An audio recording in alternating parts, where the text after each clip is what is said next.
India को हिंदू राष्ट्र बनाने का मुद्दा बहुत गर्मा गर्म बहस और विवाद का विषय है।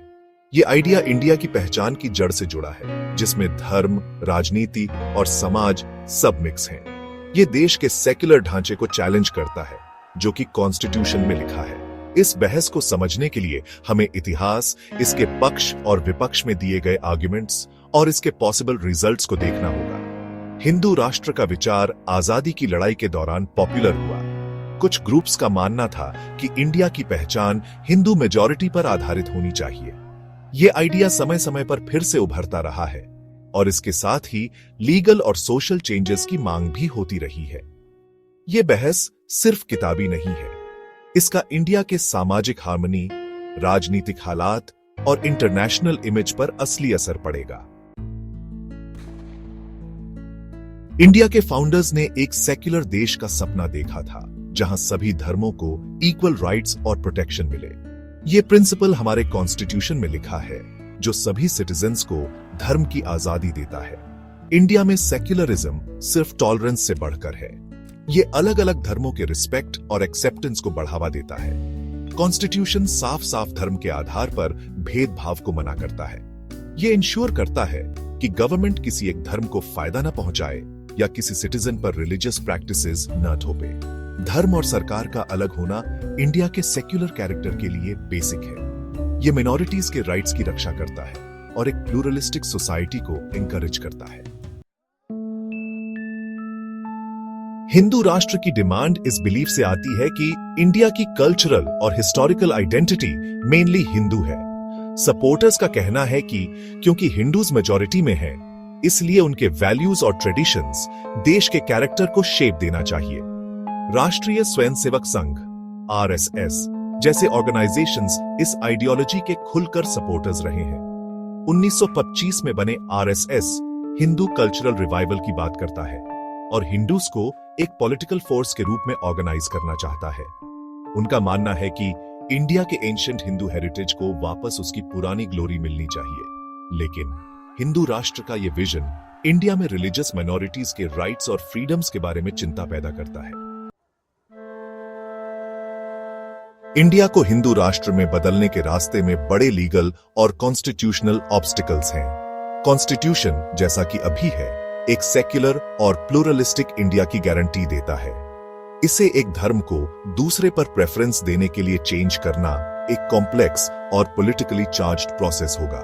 सुप्रीम कोर्ट ने हमेशा कॉन्स्टिट्यूशन में दिए गए सेक्युलर प्रिंसिपल्स को अपहेल्ड किया है। लैंडमार्क जजमेंट्स में कोर्ट ने कहा है कि सेक्युलरिज्म इंडिया के बेसिक स्ट्रक्चर का इंपॉर्टेंट हिस्सा है।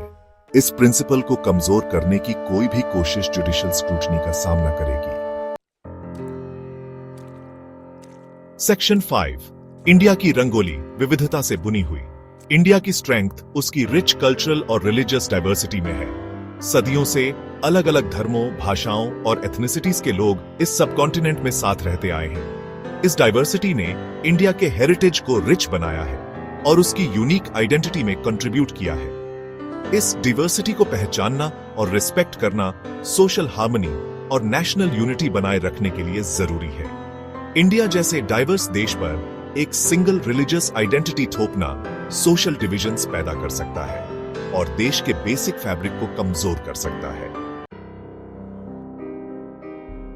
सेक्शन 6, राजनीतिक पहलू, एक उलझा हुआ मामला। हिंदू राष्ट्र पर डिबेट सिर्फ एक सोशल या रिलीजियस इश्यू नहीं है, इसके इंपॉर्टेंट पॉलिटिकल रिजल्ट्स भी हैं। अलग अलग पॉलिटिकल पार्टीज ने इस इश्यू पर अलग अलग स्टैंसेस लिए हैं, जो अक्सर उनकी आइडियोलॉजीज और वोट बैंक से इन्फ्लुएंस होते हैं। रिसेंट ईयर्स में हिंदू नेशनलिज्म के राइज ने इस डिबेट को और हवा दी है। कुछ पार्टीज ने ओपनली हिंदू राष्ट्र के आइडिया को सपोर्ट किया है, जबकि दूसरों ने ज्यादा न्यूआंस्ड अप्रोच लिया है। इस इश्यू में वोटर्स को पोलराइज करने और देश के पॉलिटिकल डिस्कोर्स पर इंपैक्ट डालने की पोटेंशियल है। सेक्शन 7, लोगों की राय, एक बंटा हुआ समाज। हिंदू राष्ट्र के आइडिया पर इंडियन पब्लिक ओपिनियन डिवाइडेड है। जहां सोसाइटी के कुछ हिस्से इस कॉन्सेप्ट को सपोर्ट करते हैं, वहीं दूसरे इसे एप्रीहेंशन से देखते हैं। रिलीजियस एफिलिएशन, सोशल बैकग्राउंड और पॉलिटिकल लीनिंग्स जैसे फैक्टर्स इंडिविजुअल पर्सपेक्टिव्स को इन्फ्लुएंस करते हैं। सर्वेज और ओपिनियन पोल्स मिक्स्ड ओपिनियंस दिखाते हैं। जहां पॉपुलेशन का एक हिस्सा मानता है कि इंडिया की हिंदू आइडेंटिटी को इंपॉर्टेंस दी जानी चाहिए, वहीं एक बड़ा हिस्सा कॉन्स्टिट्यूशन में दिए गए सेक्युलर आइडियल्स के साथ बना हुआ है। सेक्शन 8, इंटरनेशनल स्टेज इंडिया की ग्लोबल इमेज। इंटरनेशनल स्टेज पर इंडिया की इमेज एक सेक्युलर और डेमोक्रेटिक नेशन की रही है। देश की प्लूरलिज्म के प्रति कमिटमेंट और डाइवर्स रिलीजियस कम्युनिटीज को एक्सेप्ट करने की एबिलिटी की ग्लोबली तारीफ हुई है। लेकिन रिलीजियस नेशनलिज्म का राइज और हिंदू राष्ट्र पर डिबेट ने कुछ इंटरनेशनल ऑब्जर्वर्स के बीच कंसर्न्स पैदा की है। उन्हें डर है कि ऐसी डेवलपमेंट्स इंडिया की एक टॉलरेंट और इंक्लूसिव सोसाइटी की रेपुटेशन को धूमिल कर सकती है। सेक्शन 9, कंक्लूजन, आगे का रास्ता। क्या इंडिया एक हिंदू राष्ट्र बनेगा?